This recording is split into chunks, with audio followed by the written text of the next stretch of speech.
বিশাল মানচিত্রে বাংলাদেশের সীমানা। আলোচনার বিষয়, যদি বাংলাদেশের সঙ্গে যুদ্ধ বাধে তবে কি হবে? একজন তরুণ বিশ্লেষক উচ্ছ্বাসের সঙ্গে বললেন, আমরা বিশ্বের বৃহৎ শক্তি, বাংলাদেশ আমাদের সামনে টিকবে কি করে? কিন্তু অভিজ্ঞ জেনারেল চুপচাপ বসে।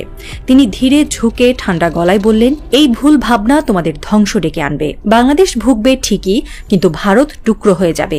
মুহূর্তের মধ্যে ঘরে নেমে এলো নীরবতা। কাশ্মীর নিয়ে আর ধোঁয়াশা রাখেনি পাকিস্তান।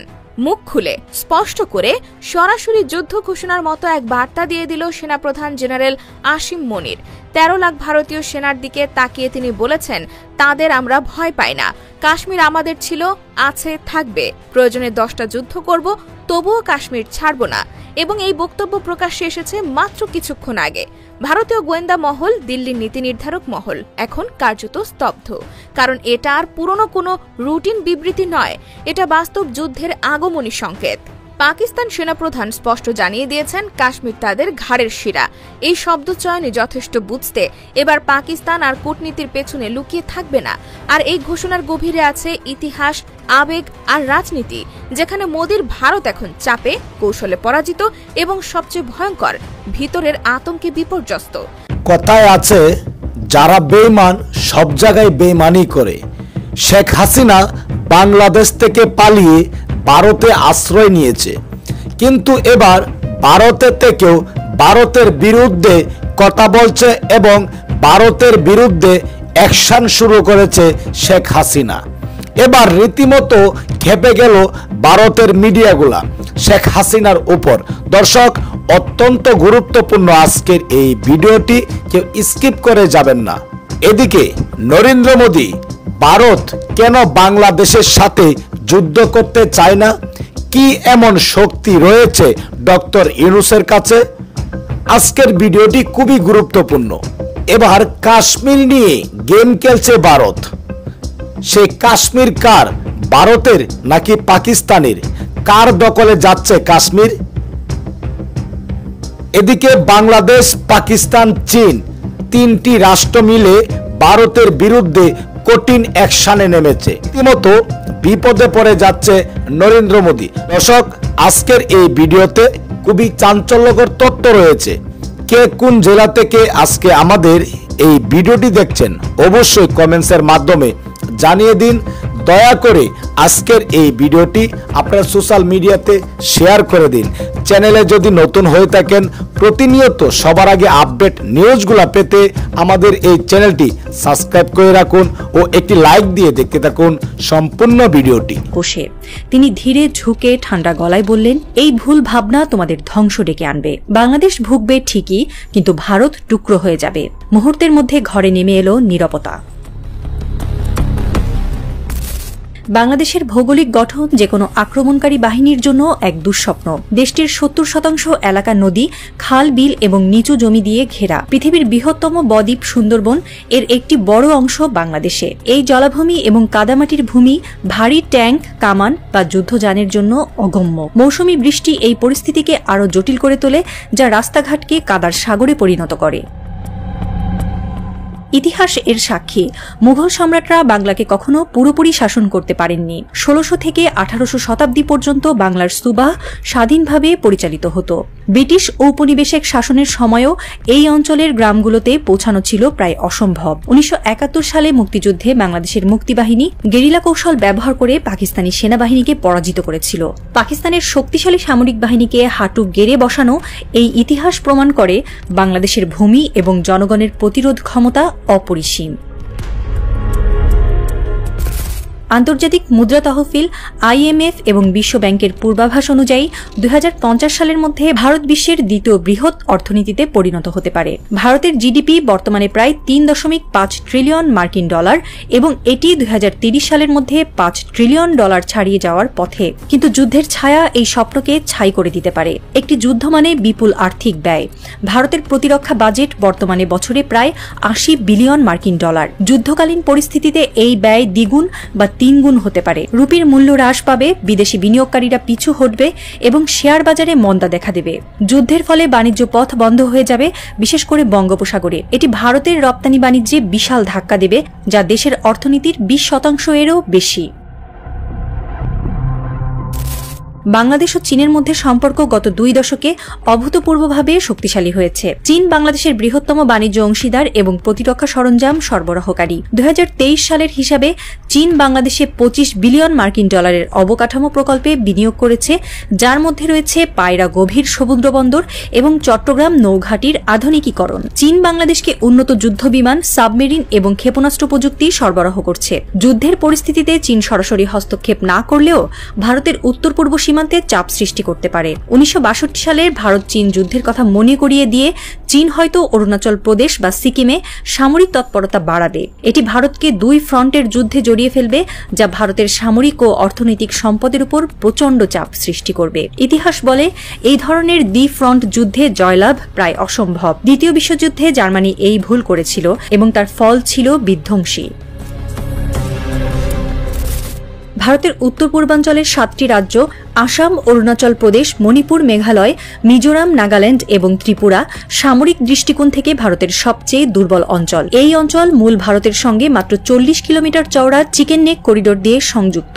এই সরু করিডোর বাংলাদেশের কাছাকাছি অবস্থিত এবং যুদ্ধের সময় এটি সহজেই বিচ্ছিন্ন হয়ে যেতে পারে। চীন এই দুর্বলতার সুযোগ নিতে পারে। একটি সমন্বিত হামলার মাধ্যমে চীন এই করিডোর দখল করে উত্তর পূর্বাঞ্চলকে মূল ভারত থেকে বিচ্ছিন্ন করতে পারে। একই সঙ্গে অরুণাচল প্রদেশে সামরিক অভিযান চালিয়ে ভারতের প্রতিরক্ষা ব্যবস্থাকে দুর্বল করে দিতে পারে। এই অঞ্চলের বিদ্রোহী গোষ্ঠীগুলোও সক্রিয় হয়ে উঠতে পারে, যা ভারতের জন্য অভ্যন্তরীণ এবং বাহ্যিক উভয় ফ্রন্টে চ্যালেঞ্জ তৈরি করবে। ভারত ও যুক্তরাষ্ট্রের সম্পর্ক সাম্প্রতিক বছরগুলোতে উন্নত হলেও এটি মূলত সুবিধাভিত্তিক। যুক্তরাষ্ট্র ভারতকে চীনের বিরুদ্ধে একটি ভারসাম্য শক্তি হিসেবে দেখলেও ভারতের দ্রুত উত্থানকে তারা ভবিষ্যতের প্রতিদ্বন্দ্বী হিসেবে বিবেচনা করে। যদি ভারত বাংলাদেশের বিরুদ্ধে আগ্রাসী পদক্ষেপ নেয়, যুক্তরাষ্ট্র তা থামানোর সুযোগ হিসেবে দেখতে পারে। গোয়েন্দা সংস্থা CIA ভারতের অভ্যন্তরীণ বিদ্রোহী গোষ্ঠীগুলোকে উস্কে দিতে পারে। কাশ্মীরে পাকিস্তান সক্রিয় হয়ে উঠতে পারে, যা ভারতের পশ্চিম সীমান্তে নতুন ফ্রন্ট খুলে দেবে। আন্তর্জাতিক সম্প্রদায়, বিশেষ করে জাতিসংঘ, ভারতের বিরুদ্ধে নিষেধাজ্ঞা আরোপ করতে পারে। এটি ভারতকে কূটনৈতিকভাবে একঘরে করে ফেলবে। যুদ্ধ কখনো অস্ত্র দিয়ে জেতা যায় না। আমেরিকা ভিয়েতনামে হেরেছিল, সোভিয়েত ইউনিয়ন আফগানিস্তানে টিকতে পারেনি। কারণ ছিল ভূমির মালিকানা এবং জনগণের অদম্য মনোবল। 1971 সালে বাংলাদেশ এই শিক্ষা বিশ্বকে দিয়েছিল। মুক্তিযোদ্ধারা পাকিস্তানি সেনাবাহিনীকে পরাজিত করে অসম্ভবকে সম্ভব করেছিল। আজও বাংলাদেশের জনগণ তেমনই প্রতিরোধ গড়ে তুলতে পারে। গ্রামের মাটি, নদীর জল এবং মানুষের ঐক্য, এগুলো কোনো অস্ত্রের কাছে হার মানে না। দিল্লির কনফারেন্স রুমে আলোচনা থেমে গেছে। সবার চোখ মানচিত্রের দিকে। বাংলাদেশের আকার ছোট, কিন্তু তার প্রতিরোধ শক্তি অপরিসীম। অভিজ্ঞ জেনারেল উঠে দাঁড়ালেন। তিনি বললেন, বাংলাদেশের সঙ্গে যুদ্ধ মানে ভারতের অস্তিত্বের লড়াই। আমরা কি এই ঝুঁকি নিতে প্রস্তুত?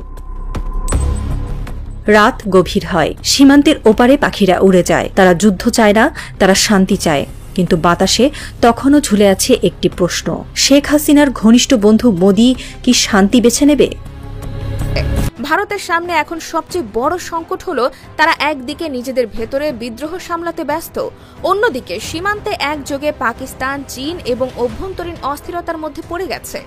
2019 সালে 370 ধারা বাতিল করে কাশ্মীরের স্বায়ত্তশাসন কেড়ে নেওয়ার যে রাজনৈতিক খেলা মোদি শুরু করেছিলেন, তা এখন সরাসরি উল্টো আঘাত হয়ে ফিরে এসেছে। ভারত যেটাকে অভ্যন্তরীণ প্রশাসনিক সংস্কার বলে চালিয়ে দিতে চেয়েছিল, সেটাই এখন পাকিস্তানের দৃষ্টিতে পরিপূর্ণ দখলদারি। আর সেই দখলদারিকে এবার মোকাবেলার জন্য ইসলামাবাদ সেনাপ্রধানের কণ্ঠে সরাসরি যুদ্ধ ঘোষণার মতো বার্তা দিল। বিশ্লেষকরা বলছেন, এই ভাষণ একেবারেই নতুন ধরনের। অতীতে পাকিস্তান সর্বোচ্চ বলতো কাশ্মীর ইস্যুতে আন্তর্জাতিক সমাজকে সম্পৃক্ত করতে হবে, কিন্তু এখন তারা বলছে, আমরা নিজেরাই যথেষ্ট। 10টা যুদ্ধ করলেও কাশ্মীর আমাদের হবে। এই ঘোষণার পরে ভারত যদি চুপ থাকে, তাহলে এটি বিশ্ব দরবারে দুর্বলতা হিসেবেই গণ্য হবে। কাশ্মীর ইস্যুতে ভারত আর পাকিস্তানের মধ্যে 75 বছরের শত্রুতা নতুন কিছু নয়। 1947 থেকে শুরু করে 1965, 1971, 1999 তিনটি পূর্ণাঙ্গ যুদ্ধ হয়েছে। হাজার হাজার প্রাণ গেছে। সীমান্ত জুড়ে এখনো প্রতিদিন চলে গোলাগুলি। কিন্তু এতদিন যা সীমান্ত সন্ত্রাস বা বিবৃতি পর্যায়ে ছিল, এবার তা কেন্দ্র থেকে প্রকাশ্যে এসেছে সেনাবাহিনীর সর্বোচ্চ কমান্ডারের মুখে। ভারতের মিডিয়া এখনও মোদীকে শান্তির প্রতীক দেখানোর চেষ্টা করছে, কিন্তু বাস্তবতা হচ্ছে দিল্লির রাজনৈতিক নেতৃত্ব এখন এই ঘোষণার পর কি করবে বুঝে উঠতে পারছে না। কারণ পাকিস্তান এখন কূটনীতির বাইরে এসে মাঠে কথা বলছে। তারা তাদের সেনাবাহিনীর সম্মিলিত সংকল্প, অভ্যন্তরীণ ঐক্য এবং আক্রমণাত্মক মনোভাব স্পষ্ট করে দিয়েছে। বাংলাদেশ, চীন, আফগানিস্তান এই পুরো অঞ্চল যখন ভারতের উপর চাপ তৈরি করছে, তখন পাকিস্তান এই মুহূর্তে কাশ্মীরকে ঘিরে সর্বোচ্চ অবস্থানে গিয়ে দাঁড়িয়েছে। আর এই অবস্থান থেকে ইসলামাবাদ স্পষ্ট বার্তা দিয়েছে, এই যুদ্ধ এবার মুলতবি থাকবে না। এখন প্রশ্ন একটাই, দিল্লি কি করবে? শুধু চুপ থাকবে, নাকি পুরনো বলিউড নাটক দিয়ে মানুষকে ভোলাতে যাবে? কাশ্মীর এখন আর ভারত পাকিস্তানের মধ্যে সীমিত কোন সীমান্ত সংঘাত নয়, এটা হয়ে উঠেছে দক্ষিণ এশিয়ার কেন্দ্রীয় ভূ রাজনৈতিক বিস্ফোরণ। এবং পাকিস্তান যেভাবে সরাসরি ঘোষণা দিয়ে বলেছে, কাশ্মীর আমাদের ঘাড়ের শিরা, প্রয়োজনে 10টি যুদ্ধ করব, এই ঘোষণার প্রতিক্রিয়ায় ভারতীয় মিডিয়া যতই নীরব থাকুক না কেন, গোটা দিল্লির নিরাপত্তা কাঠামো এখন কার্যত কাঁপছে।